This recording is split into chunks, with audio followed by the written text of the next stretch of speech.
Bonjour à tous, Gaël Margot, entreprise GMP.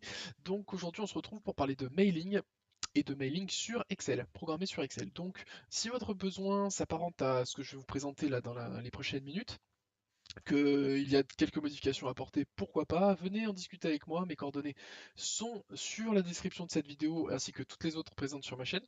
Si vous avez également aussi d'autres sujets où vous perdez beaucoup de temps, je sais pas, hein, on peut parler d'indicateurs de production, de mailing, comme sur cette vidéo, de devis, de facturation, de CRM, de relations clients, d'indicateurs de production, d'analyse de données, de sécurisation de données, etc., etc. Si vous estimez que vous avez un gain à faire, n'hésitez pas à m'appeler, on pourra faire affaire ensemble, on pourra travailler ensemble. Donc, commençons tout de suite par le mailing du coup. Voilà sur quoi on arrive. Donc ça, c'est quelque chose que moi j'affectionne, hein, particulièrement dans les applications que je fais, que ce soit visuellement assez graphique comme ça. Donc on arrive sur l'onglet principal qui s'appelle Gestion, où on retrouve trois différentes macros. La première en bleu pour la gestion du mailing et la gestion des mails, le deuxième en vert pour le paramétrage, et le troisième en violet pour la gestion des templates. Template, on va voir exactement ce que c'est après. En orange, c'est un bouton supplémentaire qui n'est pas programmé aujourd'hui et qui peut l'être si on a besoin de faire un traitement en plus. Donc avec cet onglet gestion, on retrouve deux autres onglets. Le lisez-moi, qui est une pseudo-formation à l'utilisation du fichier. Donc comme c'est le but de cette vidéo, on ne va pas aller plus loin. Et on retrouve aussi la liste des mails. Donc la liste des mails qui est en clair, hein, qui est accessible et modifiable. Alors la simple raison qu'il le soit, c'est que si vous avez des modifications importantes à faire tous les ans par exemple, ou vous reprenez l'ensemble des mails, c'est beaucoup plus pratique de le faire à la main, clairement. Si par contre vous faites des bêtises avec, on va dire, ça malheureusement le fichier ne pourra pas le faire à votre place, hein. Si vous écrivez des mails qui ne sont pas conformes directement ici, ça ne le fera pas derrière. C'est pour ça que si vous faites une ou deux modifs, vous pouvez le faire par macro avec l'onglet gestion. Si vous faites vraiment quelque chose qui est tous les ans et ça va être enlever une vingtaine de mails, mettre à jour avec une nouvelle base de données, etc. Là, ok, faites des copier-coller directement ou supprimez carrément les mails. Donc ça, c'est normal. C'est pour ça que je l'ai laissé, on va dire, accessible, modifiable. Voilà. Donc, maintenant que là, les présentations sont faites, on va rentrer un petit peu dans le vif du sujet avec les différentes macros. La première étant le paramétrage. Ici, on a deux paramètres. La fréquence du mailing, donc on a trois paramètres ici. Enfin, trois paramètres dans la fréquence. Le quotidien, l'hebdomadaire et le mensuel. Donc, en fin de compte, ça, c'est une sécurité. C'est-à-dire que si je clique sur quotidien, ça veut dire que je vais pouvoir envoyer qu'un seul mail par jour, par mail, enfin, par personne. Voilà. Donc, si vous le faites le matin, vous lancez la macro, elle va s'exécuter, les mails vont s'envoyer. Ça, c'est bon. Si vous refaites la même chose l'après-midi, là, par contre, ça va coincer. Là, enfin, ça va coincer. La macro va s'exécuter, mais il n'y a aucun mail qui va s'envoyer parce que vous l'avez déjà fait. Vous avez déjà envoyé un mail sur cette journée-là. Ce sera pareil pour la semaine en hebdomadaire et le mois en mensuel. Voilà. Le deuxième paramètre, c'est la temporisation entre chaque mail. Alors, c'est une temporisation en secondes, ici. Donc entre l'envoi de chaque mail, la macro va attendre une seconde, et au bout de cette seconde-là, va passer au mail suivant. Attendre une seconde, etc., etc. En plus de cette seconde, j'ai rajouté une valeur aléatoire, du coup, d'exécution. Donc tout le fait que, pour éviter les spams en fin de compte, d'où le fait que ce soit un petit peu changeant. Donc c'est normal, s'il y en a un mail qui prend plus de temps qu'un autre, c'est tout à fait normal. Donc on va changer le paramètre, et on a un petit message de confirmation comme quoi le paramètre a bien été modifié dans la base. Ensuite, on va parler de template. Alors déjà, qu'est-ce que c'est un template? Un template, c'est la forme et le rendu que aura votre message, enfin votre mail à envoyer à la liste. Donc, c'est-à-dire que vous allez à la main, et je vais vous expliquer pourquoi juste après, vous allez à la main créer un mail complètement avec l'objet, exactement ce que vous voulez mettre dans le mail, avec des images, des tableaux, etc., etc., une signature, mettez exactement ce que vous voulez. Et après, vous allez l'enregistrer en tant que template. Et c'est ce template-là que la macro va utiliser pour envoyer à toute la liste. Voilà. Alors pourquoi je le laisse faire à la main? Parce que ce serait possible de le faire en automatique, il n'y a pas de souci. Le problème qui va se passer, c'est que dès que le template va être trop complexe, ça va être très compliqué, enfin ça va être très compliqué, ça va être très long de renseigner toutes les petites subtilités d'un mail complexe dans une fenêtre où il va y avoir l'objet, la description numéro 1, ensuite paragraphe numéro 1, paragraphe 2, paragraphe 3, une image, où est-ce qu'on l'insère entre le 1 et le 3, avec un espace, pas d'espace, centré, pas centré, etc. Enfin, du coup j'en passe, il y aurait énormément de paramètres et vous passeriez plus de temps à gérer les paramètres dans une fenêtre pour créer le mail, enfin créer le template, plutôt que de créer à la main comme vous le voulez. Je pense en tout cas que c'est mieux comme ça. Et c'est dans l'optique de vous faire gagner du temps encore. Donc c'est pour ça que je l'ai prévu comme ça. Donc on va le créer. C'est parti. On va sur Outlook. Excusez-moi. Donc dans Outlook, on va créer un mail. Dans le mail, on ne met pas de destinataire. Par contre, on va mettre un objet. Ceci est un template. Et dans la description, on va mettre une description. Alors là, vous mettez, comme je l'avais dit, ce que vous voulez. Vous pouvez mettre une pièce jointe, une image, un tableau, n'importe quoi. Bien sûr, une description, mais donc là, on va mettre quelque chose de simple, hein. Ceci est un template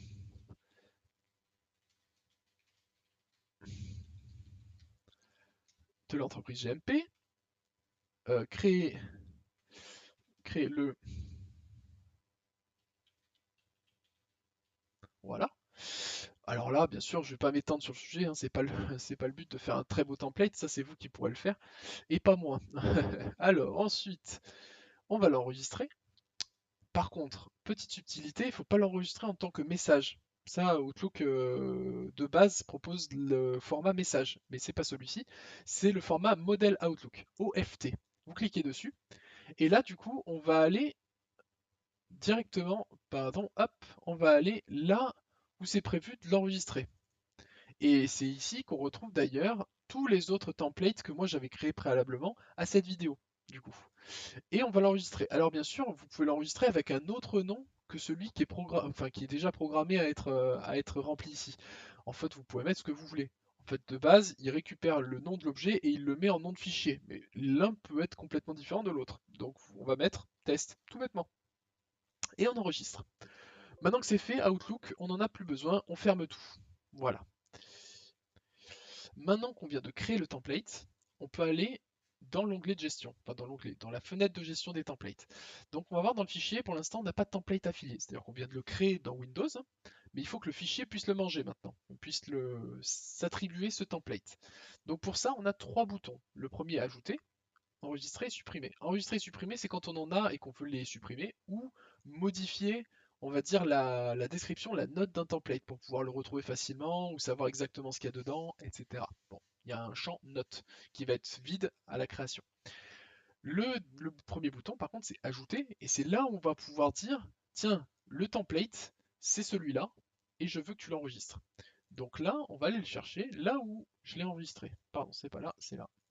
Mailing template, voilà. Donc moi j'avais créé 4 templates, dont celui d'aujourd'hui, le test. Donc on va l'enregistrer, vous allez voir, hop, il apparaît dans la liste, et là on a bien le template avec sa localisation. La localisation qui n'est pas modifiable, bien sûr, parce que sinon, la partie mailing, comme elle va chercher le template, il ne faut pas qu'on puisse le modifier, sinon elle ne le retrouverait plus. Et donc il y aurait des messages d'erreur qui apparaîtraient. Donc là ici on peut par contre, rajouter une description de ce mail, de ce template. Donc là, on va dire ce template a été créé par Gaël Margot le 01-10 2020. Et là, on enregistre. Voilà. Donc là, c'est enregistré. On va voir quand on va changer de template, la note va changer également. Donc là, si j'ajoute un deuxième template, hop, là, la liste, elle change. On se retrouve avec un template en plus. Celui-ci, il est au même endroit, parce que de toute façon, j'ai créé qu'un seul dossier pour mes templates à moi. Libre à vous d'avoir un dossier pour tel et tel template, un autre dossier pour un autre template, c'est pas un problème. Le but, c'est juste de ne pas les modifier dans Windows. Sinon, les macros ne les retrouveront plus.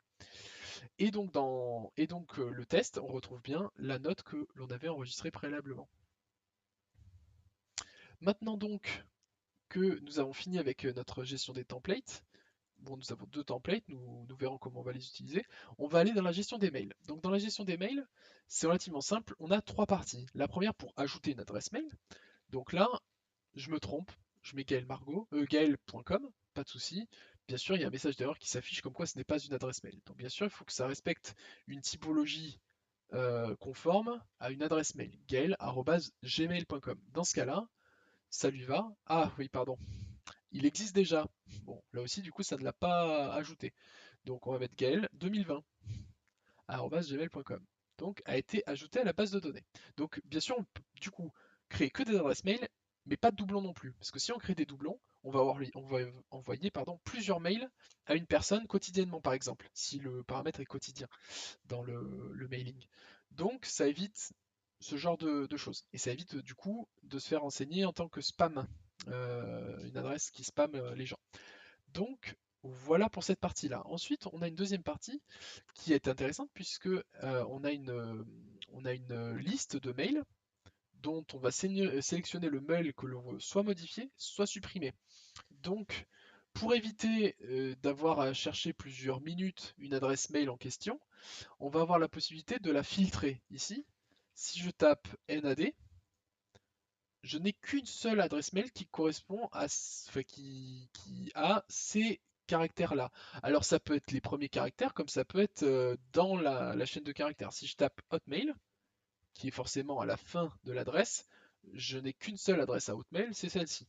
Donc vous pouvez mettre ce que vous voulez. Si je mets LINE, je retomberai également sur la même.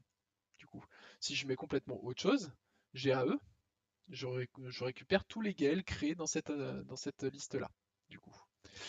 Une fois qu'on a sélectionné l'adresse en question, soit on peut modifier l'adresse, soit on peut la supprimer. Donc là encore, si on ne sélectionne, enfin si on n'écrit pas une adresse mail conforme, ça ne fonctionnera pas. Donc là, je vais mettre Gaël 2020 v2 @gmail.com. On va voir que l'autre ne sera plus là. Donc je garde bien mon critère de recherche. Hein. Donc dans la liste, je n'ai toujours que les adresses qui correspondent à GAE. Et donc là, on voit que le Gael.2020 a disparu. Bien sûr, il a été remplacé par le V2. Et si le V2, je veux le supprimer, bah, il est toujours sélectionné ici, je le supprime. Et là, je récupère que les gael.gmail.com et gael2020.gmail.com. Tout simplement. Hop. La dernière partie de cette fenêtre, c'est la gestion du mailing. Donc dans ce cas-là, on a un premier paramètre qui est rappelé en fin de compte, hein, c'est juste un rappel, qui est modifiable seulement dans l'autre bouton paramétrage du fichier. Tout ceci parce que ça peut être deux personnes différentes qui font les manipulations, donc je ne veux pas forcément que celui qui fait le mailing puisse modifier les paramètres du mailing, tout simplement. Il peut y avoir deux personnes qui le fassent. Donc c'est pour ça que j'ai séparé les deux. Une fois qu'on est là-dedans, du coup, on a une seule information à délivrer à la macro, c'est quel template on veut utiliser. Du coup, donc on va utiliser celle que l'on a faite pendant cette vidéo et on va lancer le mailing. Donc là, on a un message qui s'affiche. Confirmez-vous que ce mail est conforme au mailing que vous souhaitez réaliser. Les messages suivants seront envoyés sans être affichés. Donc pour le tout premier message, ça affiche le mail que l'on va envoyer pour éviter une erreur. Parce que si on envoie un mail à 1000 personnes et qu'en fin de compte on s'est trompé, c'est un petit peu dommage. Donc on peut regarder si c'est bien le bon objet, s'il y a la bonne pièce jointe ou les bonnes pièces jointes, les bonnes images, les bons tableaux, etc. etc. Une fois que ça c'est bon, on ne clique pas sur envoyer ou quoi que ce soit, parce que de toute façon il n'y a pas encore d'adresse mail de renseigner. Juste on diminue comment dire, le mail, le Outlook quoi, et on va dire oui ou non. Alors si on met non, ça s'arrête. Il n'y a rien qui est envoyé. Si on met oui, là c'est parti, ça va envoyer les mails.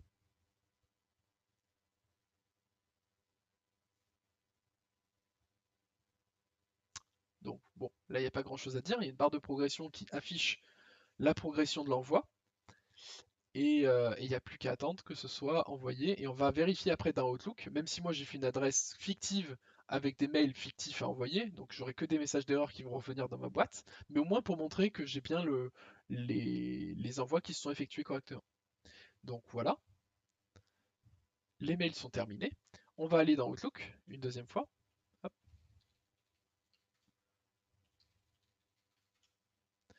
voilà. Et là, on se retrouve bien avec, on voit l'heure, hein, 15h03, vous l'avez également sur la partie basse à droite de mon écran, tous les mails qui se sont envoyés. Et qui là, dans ce cas de figure-là, ne se sont pas envoyés, c'est fait exprès, pour éviter de commencer à spammer toutes mes boîtes de réception de mails que j'ai à titre personnel. Donc on voit qu'il y avait 19 messages envoyés, et dans la liste de mails, il y en a 1, 2, 3, 4, 5, 6, 7, 8, 9, 10, 11, 12, 13, 14, 15, 16, 17, 18, 19. et on a la date de l'envoi. C'est-à-dire que là, si je veux l'envoyer une deuxième fois, ça ne fonctionnera pas. La macro va se lancer, elle va essayer d'envoyer les mails, parce qu'il faut bien qu'elle fasse l'ensemble des listes, donc ça c'est normal. Par contre, elle ne va envoyer aucun mail. Donc là également, je le laisse travailler, et à la fin on va vérifier, mais effectivement ça n'aura envoyé aucun mail par sécurité. Ça c'est quelque chose qui pourrait peut-être évoluer pour faire en sorte que ce soit exécuté de manière plus logique, que ça regarde d'abord le mail plutôt que de le regarder après. Enfin, ça regarde d'abord s'il doit envoyer le mail plutôt que il l'envoie bêtement, il fait sa temporisation, il envoie le deuxième, il fait sa temporisation. Ça éviterait d'attendre aussi longtemps. Mais sur le principe, hop, ça on peut l'arrêter. Sur le principe, ça n'a pas envoyé les mails et c'est le plus important. Même si bon, quand on l'a fait une fois pendant la journée, on sait qu'on l'a fait normalement, mais bon, je préfère sécuriser le fichier. Et voilà, aucun mail n'a été envoyé, tout simplement. Donc si cette vidéo vous a plu, bon, n'hésitez pas à liker la vidéo, même si peu m'importe, mais si elle vous a plu, n'hésitez de toute façon pas à me contacter, voir ce qu'on peut faire ensemble. S'il y a des choses qui peuvent s'appliquer à votre fichier, ce serait parfait qu'on travaille ensemble en tout cas. Merci de m'avoir écouté et je vous souhaite une très bonne journée.